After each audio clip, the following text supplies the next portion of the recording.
ऐसा था कि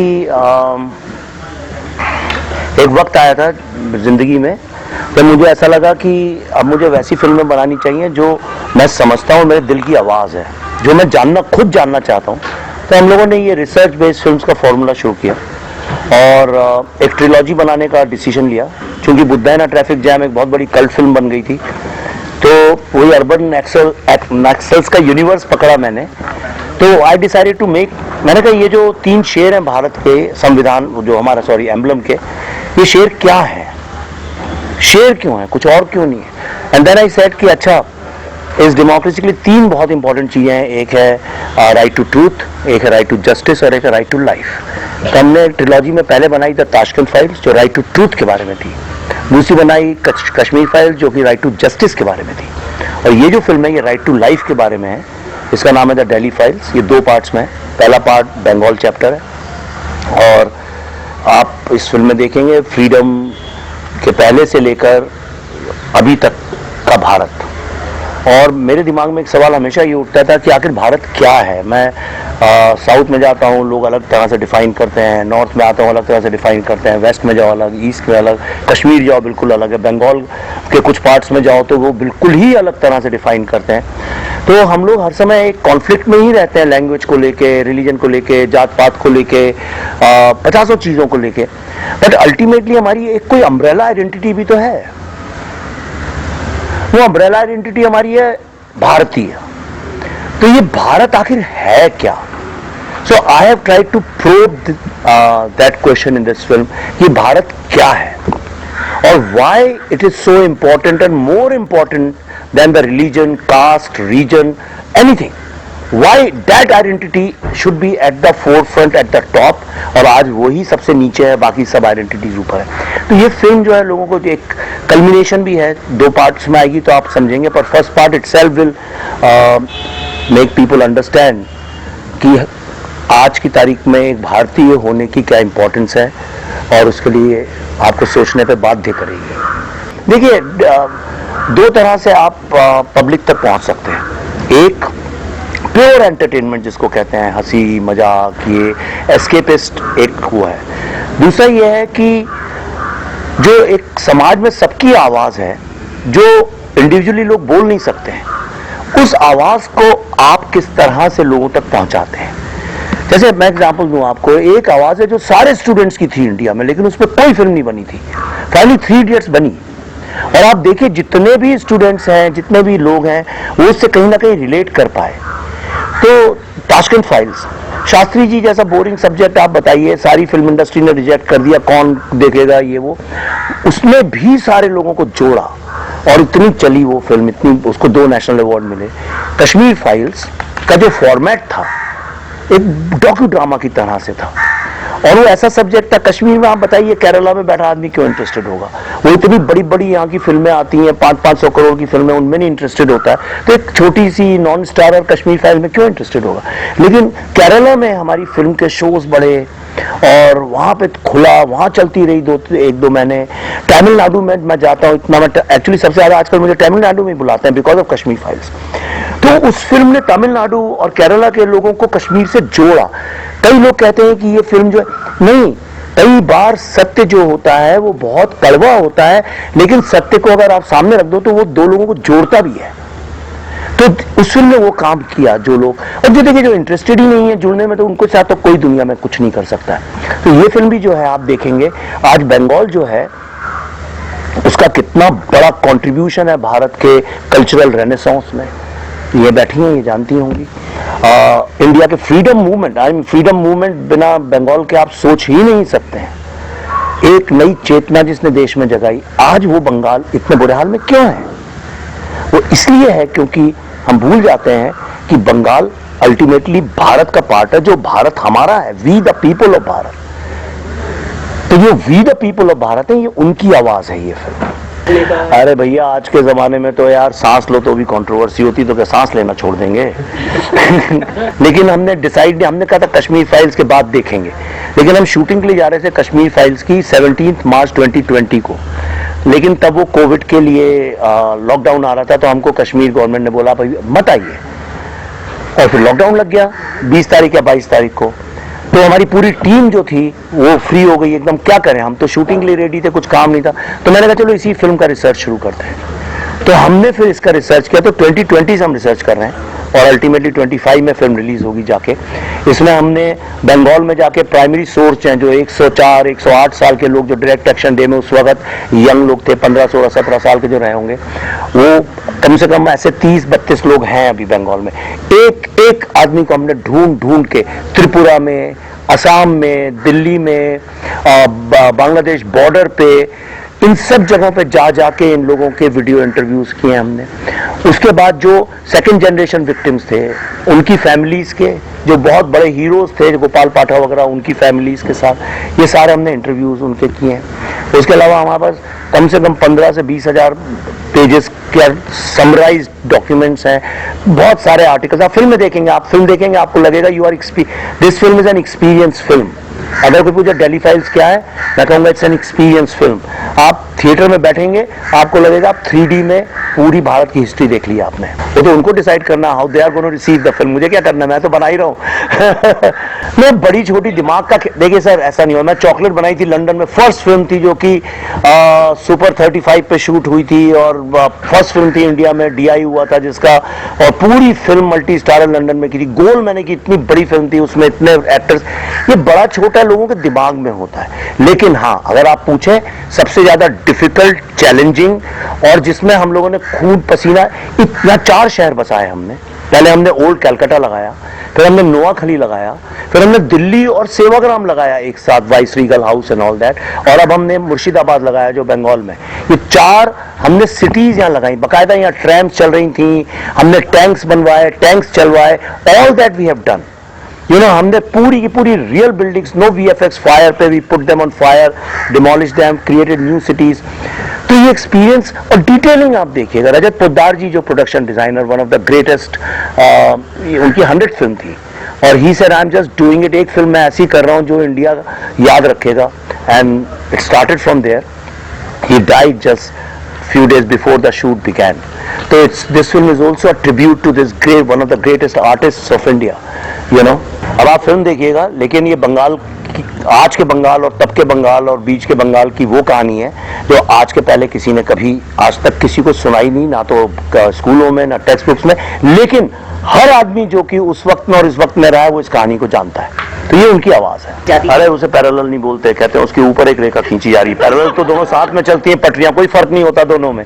तो ये समझ लीजिए एक अलग लाइन है, ये अलग चीज है। ये सिर्फ पैरेलल सिनेमा नहीं है, इसको मैं बोलूंगा it's a courageous cinema, it's a brave cinema, it's a cinema which is challenging the status quo, it's challenging a 100-year-old narrative, it is challenging some of the biggest powers of the world. आपको लगता है कि कश्मीर में जाके terrorist के against इतनी बड़ी film बना देना कोई हंसी मजाक है क्या? आज बंगाल के आप फोर्सेस को जानती नहीं है, बड़ी बड़ी गवर्नमेंट फेल्स हो जाती है, वहां का क्या जो नेगेटिव फोर्सेस हैं आप उनके बारे में सोच भी नहीं सकती हैं। आप फोटोज अगर मैं आपको जब दिखाऊं या फिल्म आप देखेंगी तो आप सोच भी नहीं सकती किस लेवल पे वहां पे है।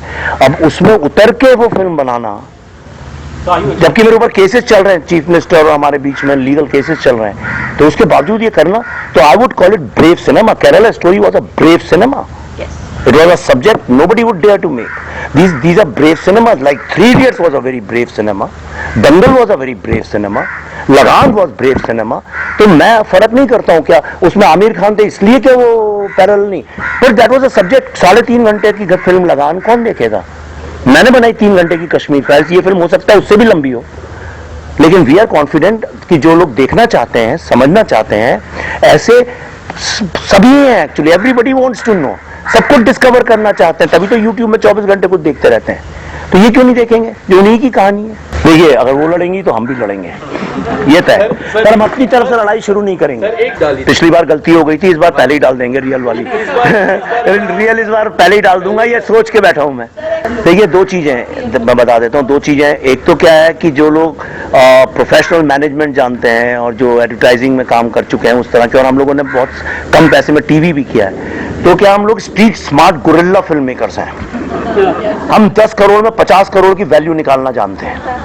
मुझे हमारे जो रजत दा थे उनके साथ बैठ के हमने जब डिस्कस किया तो कहने लगे यार मैं इतने साल में पहली बार ऐसा एक आदमी मिला है जो गन्ने को चूस चूस के उससे निकालता है रस, क्योंकि ये ऐसा कोई नहीं करता कि उसी सेट को वेरी क्रिएटिवली आप ऑल्टरनेट करके कुछ और बना दो दूसरी से। लोग जनरली एक सेट लगाते हैं फिर दूसरा लगाते हैं, एंड ऑल्सो जो काम जनरली लोग 60 दिन में करते हैं वो काम हम 30 दिन में करते हैं, हम 24 घंटे काम करते हैं। और हमारी पूरी टीम देख लीजिए बिल्कुल यंग लोगों की टीम है और वो जॉब ढूंढने नहीं आए, दे बिलीव इन इट और वो लोग अपना खून पसीना इसके लिए लगा रहे हैं। तो जब आपके पास human resources passionately same page पे आके उसी ऑब्जेक्टिव को पूरा करने की कोशिश करते हैं, दिस इज पैशन सिनेमा। और पैशन सिनेमा के लिए लोग घर से कपड़े ला के भी काम करते हैं। तो मैग्नीट्यूड आपको इसलिए दिख रहा है क्योंकि पहले ऐसे ही बनती थी फिल्में, छोटी बड़ी सब ऐसे ही बनती थी, फिर बाद में करप्ट हो गए हम लोगों ने, तो हमने थोड़ा सा इधर उधर बनाना शुरू किया। तो this is old fashion cinema, okay, which I believe is the real cinema. आपको टूर कराएंगे, किया आप लोगों ने, इनको टूर करवाना भाई, पूरा दिखाना। वो अमन से कहना let Aman lead it, Priyanka let Aman, तो अमन सारा डिटेल जानता, अमन वगैरह ने किया है सारा, तो ही टेक यू। सोसाइटी इज पोलराइज, मैं कौन होता हूँ उसमें कुछ बोलने वाला? आपका मीडिया भी तो पोलराइज्ड है, पॉलिटिक्स भी तो पोलराइज्ड है। ऐसी कौन सा क्षेत्र है आज भारत में जो कि पोलराइज्ड नहीं है? आप नाम लीजिए। लोग तो एयरलाइंस जैसी चीज को भी राइट विंग और लेफ्ट विंग से जोड़ते हैं, पता है ना आपको ये बात? तो वो इतनी बड़ी चीज नहीं है, पर सवाल ये है उस पोलराइज वर्ल्ड में एक स्टेटस को सा बन गया है, ये अलग है वो अलग है, अदर हमने this side and that side. अगर आप आज जो सेंटर में उस आदमी को कोई औकात ही नहीं है, उसको तो कोई पूछता भी नहीं। ये एल्गोरिथम्स इस तरह से टेक्नोलॉजी ने क्रिएट किए हैं कि अगर आप एक साइड में नहीं होंगे तो आपकी आइडेंटिटी ही नहीं है। लेकिन यही दो साइड्स को तो जो आइडेंटिटी जोड़ती है वो है इंडियन, भारतीय, we the people of Bharat. ये हमारा भारत है, हम, ये जमीन का कोना कोना हमारा है। कश्मीर भी मेरा है, बंगाल भी मेरा है, केरला भी मेरा है, मेरी जमीन है ये टोटलिटी में पूरा। हम लोग एक एक कमरे के लिए, घर के लिए लड़ाई लड़ते हैं लोगों से, खून हो जाते हैं, मर्डर हो जाते हैं एक छोटी चीज के। तो भारत जो पूरा हमारा ही है उसके लिए क्यों ना लड़ा जाए?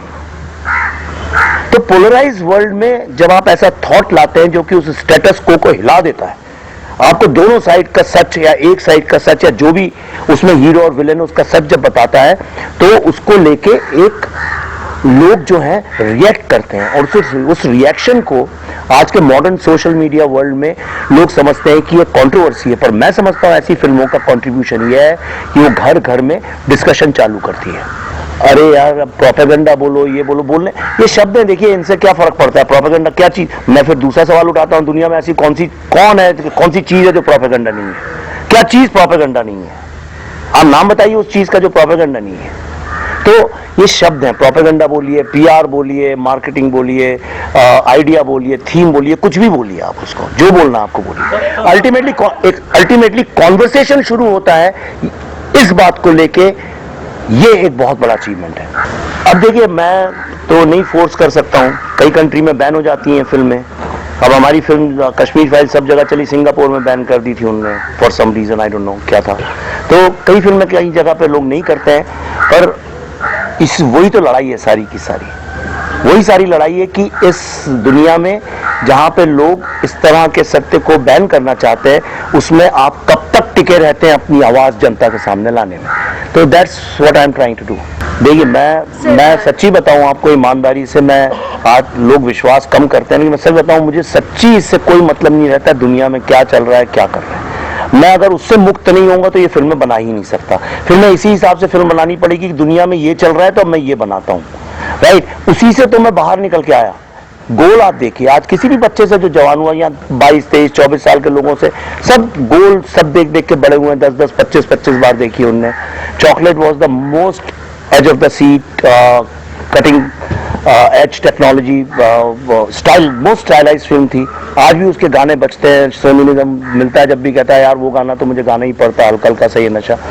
तो मैं उस मार्केट को बहुत अच्छे से समझता हूँ। मैंने सारी जिंदगी एडवर्टाइजिंग की है, मैंने सोप्स और डिटर्जेंट्स और सैनिटरी पैड्स और यही से कोका कोला, जिलेट, यही सब बेचा है सारी जिंदगी। मेरा एजुकेशन, मैंने most of my life I have spent in mass marketing. But I also realise कि इसका मतलब, अगर समझिए, मैं आपसे एक हाइपोथेटिकल एग्जाम्पल है, अगर समझिए कि एक किताब की दुकान में प्ले बॉय बहुत ज्यादा बिकती है, राइट? तो इसका मतलब ये थोड़ी है कि लोग गीता छापना बंद कर देंगे। अगर समझिए एक बस्ती में सिर्फ गॉसिप ही गॉसिप करते हैं लोग, तो इसका मतलब ये थोड़ी कि माँ बाप अपने बच्चों को सही बात बताना छोड़ देंगे। हो सकता है उसके ग्राहक कम हो, लेकिन मुझे अच्छा लगता है कि 10 लोग भी अगर उस बात को सुन के उस पर कॉन्वर्सेशन करते हैं, डिबेट करते हैं, डिस्कस करते हैं, रिसर्च करते हैं। मेरी हर फिल्म ने लोगों को रिसर्च की तरफ लेके गई है। बुद्धा ना ट्रैफिक जैम के बाद लोगों ने नक्सल्स के ऊपर रिसर्च किया। मित्रों की आर्काइव ताशकंद फाइल्स मिलती नहीं थी, मिलना बंद हो गई थी बाजार में, इतनी बिकी उसके बाद। इतने लोग मुझे मिलते हैं। कश्मीर फाइल्स के बारे में आप सब जिसने देखी होगी कुछ ना कुछ तो रिसर्च किया ही होगा, लेकिन इससे इतने सर हिल रहे हैं यहाँ पे। तो अगर आपकी फिल्म वैक्सीन वॉर बहुत कम लोगों ने देखी होगी, लेकिन ओटीटी में बहुत ज्यादा लोगों ने देखी है। पर जिनने भी देखी उस फिल्म को ओटीटी में भी, उन लोगों ने भी जाकर रिसर्च किया, क्या ये सही था, क्या ये सही था, ये जो दिखा रहे हैं ये प्रोपेगेंडा है कि क्लेम है। तो अगर एक फिल्म ने करी, इससे बड़ा कॉन्ट्रीब्यूशन क्या हो सकता है? फ्रीडम के बारे में हमको एक सर्टेन काइंड ऑफ स्टोरी पता है, और पूरे भारत में कहीं भी चले जाइए सबको वही कहानी पता है। तो ये एजुकेशन से आई है, एक ही तरह की कहानी पता है। लेकिन टू नेशन थ्योरी शुरू कहां से हुई थी किसी को नहीं पता है। खिलाफत मूवमेंट का क्या के कारण आज हम कुछ भुगत रहे हैं कि नहीं भुगत रहे हैं किसी को नहीं पता है। डायरेक्ट एक्शन डे बंगाल में मैं गया था, अभी 4-5 हजार स्टूडेंट्स आए थे, आधे से अधिक को यही नहीं पता था बंगाल में डायरेक्ट एक्शन डे में क्या हुआ था। करेक्ट?